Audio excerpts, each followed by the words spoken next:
Oh mà đây.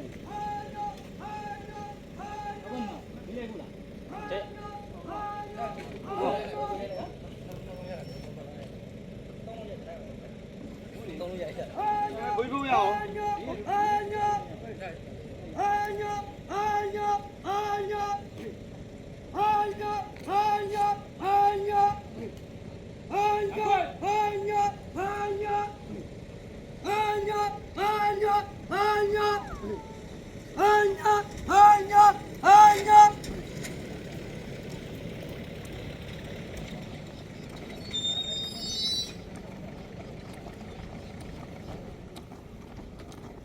Hey, ma!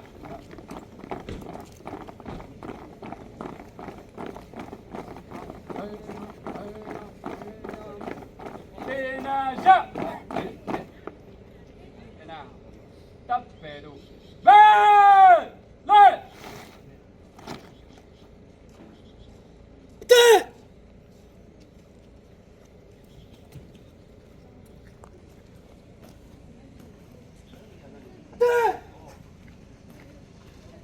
Tena! Tena oh! Cha!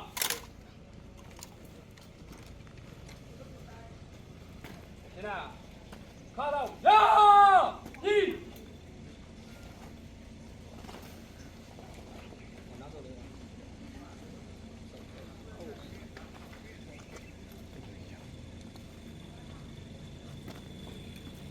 Let's go! Ti!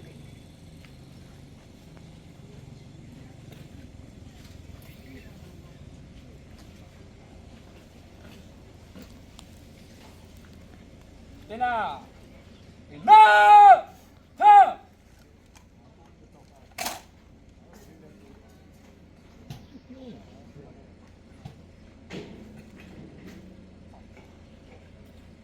L'envoi gris, l'envoi. Et là, pas.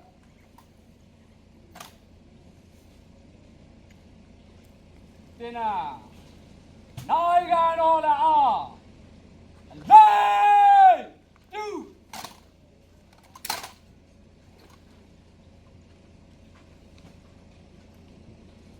Na! Ta!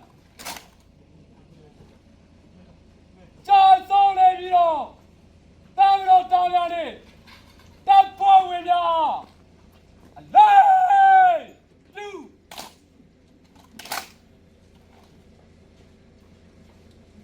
Na!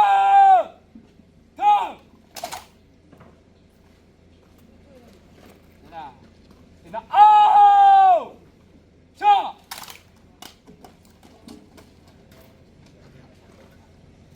Desalate! So!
ကိုမင်္ဂလာပါရှင် မင်္ဂလာပါ အကို passport လာလျှောက်တာလေဘယ်မျိုးနေရနေလာလျှောက်တာပါလဲရှင်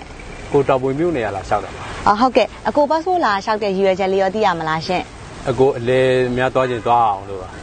online ကပဲအကိုကိုယ်တိုင်ပဲလေ appointment လုပ်ပြီးတော့ဂျူဟာလျှောက်လိုက်တာပေါ့နော် ဟုတ်ကဲ့ပါရှင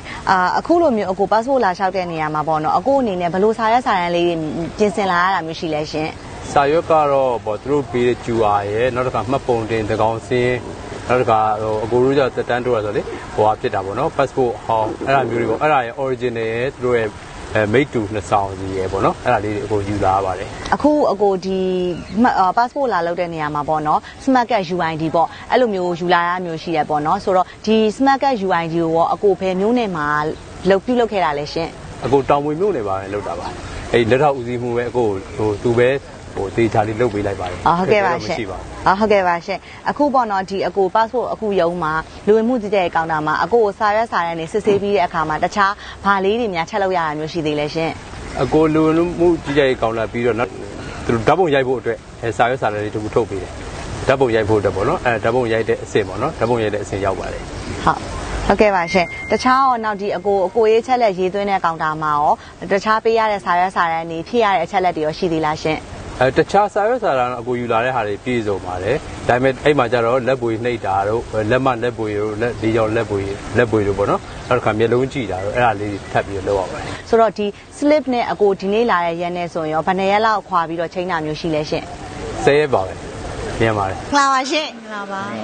အန်ဒီဒီနေ့ပေါ့နော် passport ကိုဘယ်ကနေပြီးတော့လာရောက်လျှောက်ထားရပါလဲရှင် တကုံမြို့နေရပါသမီး ဟုတ်ကဲ့အန်ဒီဟိုပါပေါ့အခုပေါ့ passport လာရောက်လျှောက်ထားရဲ့ရည်ရွယ်ချက်ကလေးရောသိလို့ရမလားရှင် အန်တီစေးသွားစစ်ချင်တော့ပေါ့နော်စေးသွားစစ်ချင်တော့လာလျှောက်တာပါ ဟုတ်ကဲ့အခုပေါ့နော်အန်ဒီဒီလိုမျိုး passport လာရောက်လျှောက်ထားတဲ့အခါမှာဒီ online booking ယူတဲ့နေရာမှာအန်ဒီဘယ်လိုမျိုးလေးယူခဲ့ရလဲအဲ့ online booking ရောအဆင်ပြေချောမှုနဲ့ယူလို့ရခဲ့လားဆိုတော့အကဲလို့ခက်ခဲလေးပါရှင်လဲဝင်ပြပေးပါအောင်ရှင်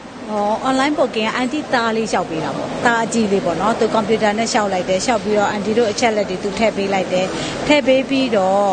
ဟွာလောက်ကြာ8လလားအဲ့လောက်တော့မှာပေါ့သူကြာလာတယ်ပေါ့နော်ကြာလာတော့မေမေထုတ်လို့ရပြီဆိုတော့အန်တီကထုတ်တာပါ ဟုတ်ကဲ့အန်ဒီပေါ့နော်အခုလိုမျိုးကျူဟာကြပြီးတော့ဒီမှာစာအုပ်လာလုပ်တဲ့နေရာမှာအန်ဒီအနေနဲ့ဘယ်လိုစာရွက်စာတမ်းလေးတွေပြင်ဆင်လာရတာမျိုးရှိလဲရှင် အဲ့ဆိုတော့တားကတော့တကောင်ပထမတစ်ခေါက်ကပေါ့နော်တား16နှစ်သားမှတ်ပုံလည်းမရှိဘူး7နှစ်သားပဲရှိအဲ့တော့တခါအန်တီကကျတော့တကောင်စင်းပြောက်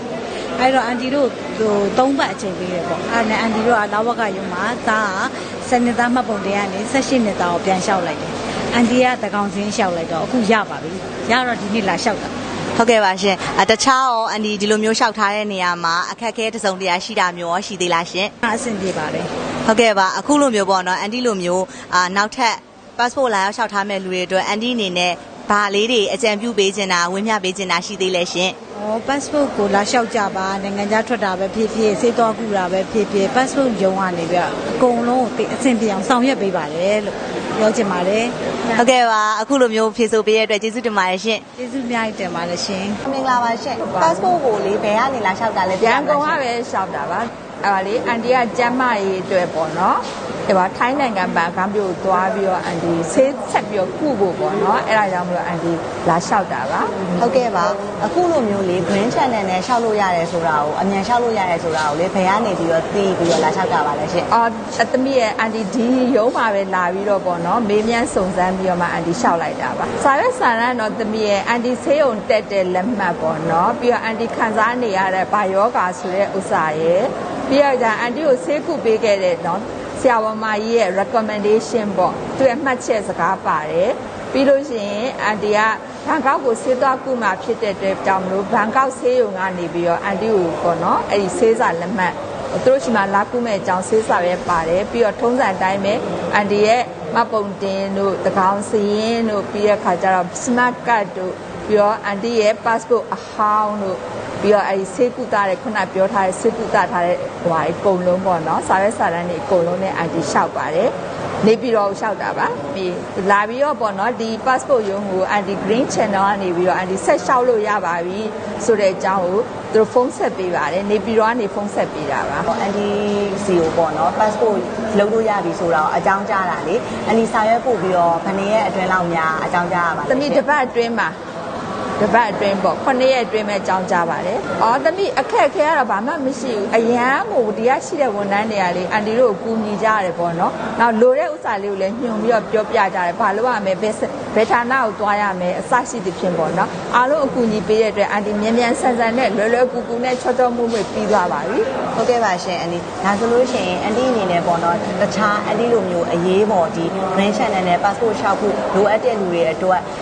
အကြံပြုချက်လေးရောသမီးတို့ပြောပြပေးလို့ရမလားရှင် အော်ရတယ်သမီးလေးရဲ့အခုကျမလိုပဲပေါ့နော်အရေးပေါ်ပေါ့နိုင်ငံခြားကိုစေကူတာမှုခံယူဖို့ပဲဖြစ်ဖြစ်အခြားအကြောင်းတစ်ခုခုနဲ့ပဲဖြစ်ဖြစ်เนาะနိုင်ငံခြားကိုသွားဖို့လိုအပ်လာပြီဆိုလို့ရှိရင်เนาะ green channel ကနေတစ်ဆင့်ရှောက်လို့ရှိရင်ပို့ပြီးတော့မြန်လဲမြန်တယ်ပြီးတော့အစင်လဲပြေတယ်ဆိုတာရှောက်ကြပါလို့ကျမတိုက်တွန်းလိုပါတယ်အဲ့တော့အဲ့ဒီရဲ့လိပ်စာလေးကတော့ကျမသိသလောက်ကတော့ website ထင်ပါတယ် website ကpassport.gov.mm လို့နားလည်ပါတယ်အဲ့ဒီမှာကျမတို့ကြည့်ပြီးတော့ချက်လက်တွေလည်းစုံစမ်းမေးမြန်းလို့ရပါတယ်ဟုတ်ကဲ့အန်တီကစမ်းချောင်းမြို့နယ်ကလာလျှောက်တာပါ ဟုတ်ကဲ့ပါ စမ်းချောင်းမြို့နယ်က ဟုတ်ကဲ့ပါရှင်အန်ဒီအခုလိုမျိုးပေါ့နော် passport လာရောက်လျှောက်ထားတဲ့နေရာမှာအခုအန်ဒီဒီပေါ့အန်ဒီကြည့်ရတာခြေထောက်နာနေရထင်တယ်ဟုတ်ဒါဒီလိုလာရတာနဲ့ပတ်သက်ပြီးတော့အခက်အခဲတစ်စုံတစ်ရာရှိတာမျိုးရောရှိလားရှင် အဓိကဒီ passport ရုံးမှာလူတွေကအစပြောတယ်ပေါ့နော်မိသားစုကလည်းလူငားပြီးလောက်ပါလားပေါ့အပြင်လူဒါပေမဲ့ပြန်စဉ်းစားလိုက်တော့အပြင်လူလည်းမယုံရဲဘူးဆိုတော့ဒီလိုလာတဲ့အခါကျတော့လေအဝင်ဝါးစပြီးတော့ဒီဆရာကြီးကတွေ့တဲ့ရဲအရာရှိကလည်းဟာအန်ကယ်ကြီးအဲ့ဒါဆိုအန်တီ6တော့မကောင်းဘူးဒူးနှစ်ပတ်စလုံးမကောင်းဘူးဆိုလို့ရှိရင်အန်ကယ်ကြီးလည်းလိုက်သွားလိုက်ပါ wheelchair တွေလည်းရှိပါတယ်ပေါ့နော် wheelchair ကိုအဲ့ဒါအန်ကယ်ကြီးလိုက်ပြီးတွန်းပေးပါအဲ့ဒါခွင့်ပြုတယ်အဲ့တော့ခွင့်ပြုတော့စိတ်ကလေးကအေးသွားတယ်အဲ့တော့ဒီညမှာအန်တီကပြောချင်တာကလေအန်တီတို့လိုပဲပေါ့နော်အသက်အရွယ်ကြီးတဲ့လူပဲဖြစ်ဖြစ်အန်တီလိုတိတ်မကြီး60ကျော်ရွယ်မဲ့လည်းအဲ့လိုဒူးပေါ့နော်ဒူးတွေဘာတွေမကောင်းဘူးကျန်းမာရေးချောင်းပေါ့နော်တယောက်တည်းမလာနိုင်ဘူးဆိုလေစူးစမ်းပြီးတော့လာပါဒီထက်ရောက်ရင် wheelchair တွေရှိပါတယ်ပြီးတော့ကူညီတဲ့လူတွေလည်းရှိတယ် wheelchair လိုက်တွန်းပေးတယ်နောက်ပြီးတော့အန်တီတို့လူကြီးတွေကိုဦးစားပေးပြီးတော့ပေါ့နော်မြန်မြန်လေးလုပ်ပေးတယ်ဆိုအဲ့ဒီအတွက်ကိုရမ်းစိတ်ချမ်းသာရတယ်အပေါ်ပတ်စံလည်းမပေးရပါဘူးเนาะအဲ့တော့ဒီကိုပဲလာကြပါမသိတာရှိလဲလာမေးကြပါအဲ့ဒါကိုအန်တီကပြောချင်ပါတယ်ဒီကအားလုံးကိုဝန်ထမ်းအားလုံးကိုကျေးဇူးတင်ပါတယ်လို့အန်တီကပြောချင်ပါတယ်ကိုအနေနဲ့ဒီနေ့ passport လာရောက်လုပ်ထားလျှောက်ထားတဲ့မြို့နယ်လေးသိပြရစီရှင်ဟုတ်ကျွန်တော်မရန်ကုန်မြို့နယ်ကလာပါခင်ဗျာဟုတ်ကဲ့ပါအခုအနေနဲ့ပေါ့နော် passport လာရောက်လျှောက်ထားခြင်းရည်ရွယ်ချက်ကလေးရောပြောပြပေးလို့ရမလားရှင်ဟုတ်ကျွန်တော်နဲ့ကျွန်တော်မျိုးသမီးကတော့တက်တန်းတိုးပေါ့နော်ဒီကျွန်တော်သမီးကတော့ဒါ passport အတစ်လုပ်ဖို့အတွက်လာတော့ခင်ဗျဟုတ်ကဲ့ပါအခုလိုမျိုးပေါ့နော် passport လာရောက်လျှောက်ထားတဲ့နေရာမှာအခုတို့အနေနဲ့ online booking ကနေတဆင့် booking ယူရတယ်ပေါ့နော်ဆိုတော့လေဒီ booking ယူတဲ့နေရာမှာအခုအနေနဲ့အခက်အခဲလေးရှိလားတခြားပေါ့နောက်အခုလိုမျိုး passport လာလျှောက်မဲ့လူတွေအတွက်အခုအနေနဲ့အကြံပြုချင်တာဝင်းမျှပေးချင်တာလေးတစ်ချက်လောက်ဝင်းမျှပေးပါအောင်ရှင့်ဟုတ် online နဲ့ကတော့အခက်အခဲမရှိပါဘူးဗောနော် online ဆိုရင်ကျွန်တော်ဒီ passport.com ရှိတယ်ဗောနော်သူတို့ဒီဟို passport ရုံးကရှိတဲ့ဟို website ကိုဝင်ဗောနော်ဝင်ပြီးသူ့မှာလိုအပ်တဲ့အချက်လက်တွေဖြည့်ဗောနော်ဖြည့်ပြီးသွားရင်တော့ဒီကျွန်တော်တို့ဒီသူ့ process တိုင်းဗောဒီကျွန်တော်စာစမ်းနေဟိုဖြည့်အချက်လက်တွေဖြည့်ပြီးသွားရင်ကျွန်တော်ဒီငွေသွင်းပြီးသွားရဆိုပေါ့နော်ဒါဆိုကျွန်တော် online booking ရပါတယ်အခုအနေနဲ့ပေါ့နော်ဒီခလေးလေးနဲ့တန်းစီရတဲ့အခါမှာအခက်ခဲလေးတွေရှိလားတခြားအဆင်မပြေတာလေးတွေတခုခုရှိရင်လည်းဝင်းမျှပေးပါအောင်ရှင့်ဟုတ်မိုးရရွာနေဗောနော်ဒါပေမဲ့ဒီရုံးမှာတော့ဒီကလေးတငယ်တွေဒီတက်ကြီးရွယ်ဝင်နေဒီနာမကျန်းတဲ့လူတွေတက်ကိုတက်စီစဉ်ထားတယ်ဗောနော်အစီအစဉ်တစ်ခုဟိုလောက်ထားတဲ့အတွက်ကြောင့်ဟုတ်အဆင်ပြေပါတယ်ခင်ဗျကျွန်တော်တို့ဒီ Facebook တွေ social media တွေပေါ်မှာဒီ passport လုပ်ဖို့အတွက်ကိုပွဲစားတွေနဲ့တဆင့်အဲ့လိုမျိုး post တွေအရန်တွေ့ရတယ်ပေါ့နော်အဲ့ဒါနဲ့ပတ်သက်ပြီးတော့အခုအနေနဲ့အကြံပြုချင်တာထင်မြင်သုံးသပ်ချက်လေးလည်းပြောပြပေးပါအောင်ရှင့်ဟိုအဓိကတော့ကတော့ဟိုစားဆိုင်ဟိုပေါ့နော်ဒီအချက်လက်တွေနဲ့ပတ်သက်တဲ့ဟာတွေနောက်ပြီးတော့ဒီလိုအပ်တဲ့ဟာတွေဆိုရင်ဒီတောင်ရရှိတဲ့လူတွေပေါ့နော်ဓာတ်ရိုက်မေးမြန်းလို့ရတယ်နော်နောက်ပြီးတကယ်လို့ပွဲစားတွေပါဆိုတော့ကောင်းတာတော့ဓာတ်ရိုက်ကိုယ်တိုင်လောက်တာကောင်းလို့ပေါ့နော်အများကြီးလိန်တာပြုရတဲ့တအားများတယ်ပေါ့နော်အဲ့ခါကျတော့ဒီလိုအပ်တဲ့အချက်လက်တွေသိချင်ရင်ဒီ website မှာလည်းကြည့်လို့ရတယ်ကြလို့မလွန်လာဘူးပိုပြီးသိချင်တာရှိရဆိုရင်ဒီ passport ရုံးမှာရှိတဲ့တောင်ရရှိလို့ပေါ့နော်တကယ်တောင်ရရှိရလေလို့ကျွန်တော်ဓာတ်ရိုက်ဒီဟိုဖြစ်လို့လာရောက်မေးမြန်းစုံစမ်းလို့ရတယ်ပေါ့နော်ဒီပွဲစားတွေကတော့ဟို မလိုလည်းမလိုအပ်ပါဘူးလိုလည်းမလိုပေါ့နော်အဲ့တော့တကယ်လို့ဖြစ်တယ်ဆိုရင်လည်းဒီဘက် passport ရုံးရဆိုလည်းဒီအဲ့လိုမျိုးလိုက်ပြီးတော့ဒီဖန်စီရေးယူရမျိုးရအောင်ရှိတယ်ပေါ့နော်အဲ့ခါကျတော့ဖြစ်နိုင်တော့ကိုယ်တိုင်ပဲလုပ်ပါနော်လိုအပ်တာရှိရမေးစရာရှိရဆိုရင် passport ရုံးရရှိရတောင်းရရှိရလို့လာမေးလို့ရတယ်ပေါ့နော်ဟုတ်ကဲ့ပါအခုလိုဖြေကြားပေးတဲ့ကျေးဇူးအများကြီးတင်ပါတယ်ရှင်ကျေးဇူးတင်ပါတယ်ခင်ဗျာ